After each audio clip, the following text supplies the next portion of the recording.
उपासाचं कारण हे प्रत्येकाचं वेगवेगळं असतं. काही जण धार्मिक श्रद्धा म्हणून उपास करतात, काही जण देवाची आराधना म्हणून उपास करतात, तर काही जण उपवासाचे पदार्थ खायला मिळावेत म्हणून देखील उपास करतात, तर काही जण वजन कमी व्हावं म्हणून उपास करतात.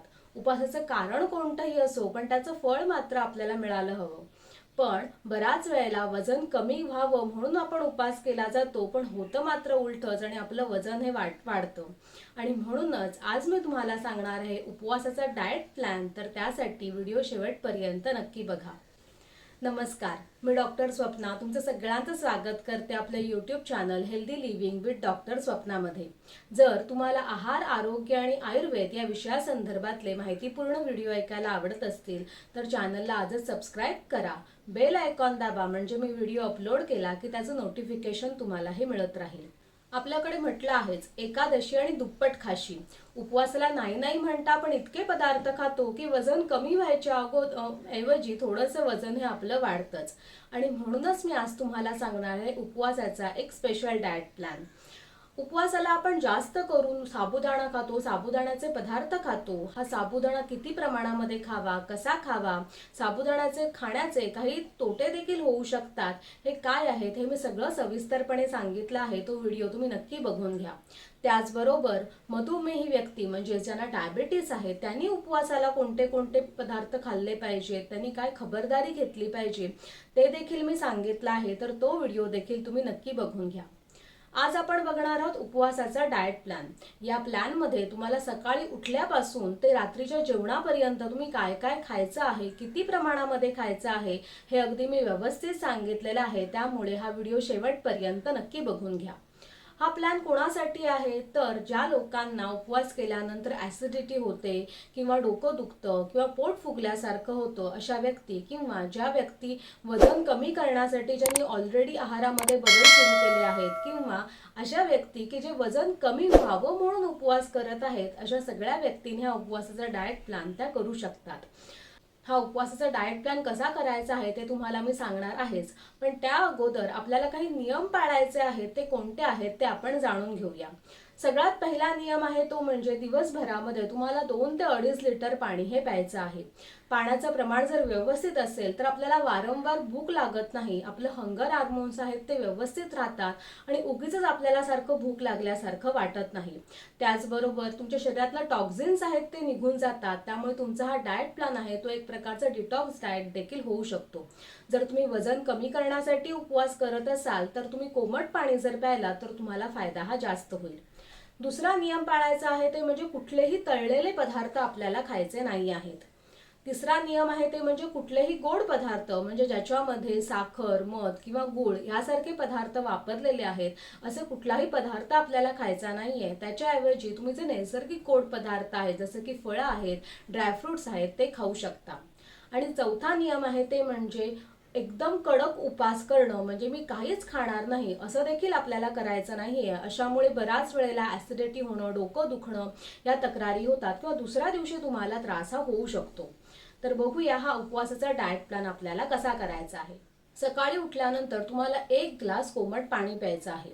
पाणी पिऊन झाल्यानंतर तुम्हाला 8 ते 10 भिजवलेल्या काळ्या मनुक्या खायच्या आहेत. जर तुम्हाला काळ्या मनुका खायच्या नसतील तर त्याच्याऐवजी तुम्ही 5 ते 6 भिजवलेले बदाम किंवा भिजवलेले काजू देखील खाऊ शकता. त्यानंतर वेळ येते ती ब्रेकफास्टची. ब्रेकफास्टला तुम्हाला काय खायचं आहे ते 2 ऑप्शन्स आहेत. पहिला ऑप्शन आहे ते म्हणजे ड्रायफ्रूट शेक. यासाठी तुम्हाला 1 कप म्हणजे साधारण 120 ml ते 150 ml दूध घ्यायचं आहे. त्याच्यामध्ये 2 भिजवलेले खजूर आणि 4 ते 5 भिजवलेले काजू आहेत, ते एकत्र करून तुम्हाला त्याचे ग्राइंड करून तो शेक तुम्हाला प्यायचा आहे. यामध्ये साखर किंवा गूळ असं काहीही वापरायचं नाही आहे. हे जर तुम्हाला प्यायचं नसेल तर दुसरा ऑप्शन काय आहे, तर तुम्हाला उपवासाची थालीपीठची भाजणी मिळते, तर याचे थालीपीठ तुम्ही बनवू शकता. तर हे साधारण फुलक्याच्या आकाराचे 2 थालीपीठ तुम्ही खोबऱ्याच्या चटणी बरोबर खाऊ शकता. या थालीपीठामध्ये बटाट्याचा वापर करायचा नाहीये, त्याऐवजी तुम्ही रताळा किंवा जर काकडी खात असाल तर काकडीचं किसून देखील वापर हा करू शकता. नंतर वेळ येते ती मधल्या वेळच्या भुकेची, म्हणजे साधारण सकाळचा नाश्ता आणि दुपारचं जेवण याच्यामध्ये आपल्याला थोडीशी भूक लागते. तर त्यावेळेला तुम्ही साधारण 11-11:30च्या दरम्याने तुम्हाला एक फळ खायचं आहे. हे फळ तुम्ही कुठलं खायचं आहे तर सफरचंद, पेर किंवा संत्र यापैकी कुठलंही एक अख्खं फळ तुम्हाला या वेळेला खायचं आहे. जर तुम्हाला जास्त भूक नसेल तर या वेळेला तुम्ही 1 ग्लास ताक किंवा 1 ग्लास नारळ पाणी देखील पिऊ शकता. दुपारच्या जेवणाच्या वेळेला आपल्याला काय खायचं आहे तर दुपारच्या जेवणाच्या वेळेला पहिला ऑप्शन आहे तो म्हणजे वरीचा भात किंवा वरीचा उपमा. हा साधारण तुम्हाला 120 ग्रॅम म्हणजे एक छोटी प्लेट एवढा उपमा तुम्हाला खायचा आहे आणि त्याच्याबरोबर साधारण तुम्हाला 1 वाटी दही खायचं आहे. तुम्ही दह्याचं रायतं देखील बनवू शकता, डाळिंब घालून किंवा काकडी घालून जे आपण दह्याची रायतं बनवतो तर ते देखील तुम्ही याच्याबरोबर खाऊ शकता. जर तुम्हाला वरीचा भात किंवा उपमा खायचा नसेल तर तुम्ही उपवासाची इडली असते जी वरीपासून बनवली जाते, याच्या रेसिपीज तुम्हाला यूट्यूबवर अनेक मिळतील. तर ही जी इडली आहे ती साधारण 2 ते 3 मीडियम साईजची इडली आहे. ती तुम्ही दह्याबरोबर किंवा खोबऱ्याच्या चटणीबरोबर देखील खाऊ शकता.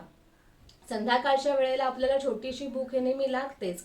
तर या वेळेला काय खायचं आहे तर या वेळेला तुम्हाला 1 वाटी मखाणा तुम्ही खाऊ शकता किंवा ड्रायफ्रुट्स खाऊ शकता, ताक देखील पिऊ शकता. तुम्हाला गोड थोडंसं खायची जर इच्छा झाली असेल तर तुम्ही 2 शेंगदाण्याचे छोटे लाडू किंवा 1 राजगिऱ्याची चिक्की आहे ती यावेळेला खाऊ शकता. रात्रीचं जेवण आहे ते साधारण आपल्याला 7:30 किंवा जास्तीत जास्त 8च्या अगोदर आपल्याला करायचं आहे. तर रात्रीच्या जेवणासाठी आपण काय खाऊ शकतो तर तुम्ही रताळाचा वापर करू शकता. तर एक मीडियम साईजचं रताळ आहे ते उकडलेलं रताळ तुम्ही खाऊ शकता किंवा रताळाचा किस करून देखील तुम्ही या वेळेला खाऊ शकता. जर तुम्हाला रताळ खायचं नसेल आणि तुमच्या उपवासाला भोपळा चालत असेल तर भोपळाचं सूप देखील तुम्ही या वेळेला पिऊ शकता. हा असा जर डाएट प्लॅन तुम्ही केला तर तुम्हाला त्रास देखील होणार नाही, तसंच तुमचं वजन वाढण्यापासून देखील तुम्हाला रोखता येईल. आणखीन एक महत्त्वाची गोष्ट म्हणजे तुम्हाला या उपवासाच्या दिवशी तुम्हाला कुठलेही बाहेरचे पदार्थ खायचे नाहीयेत. म्हणजे जसं की बटाट्याचे चिप्स, केळ्याचे चिप्स हे आपण खायला लागतो आणि आपण किती संपवतो हे आपल्यालाच कळत नाही आणि नंतर वजन वाढल्यावर मात्र लक्षात येतं की आपण काय काय खाल्लं होतं.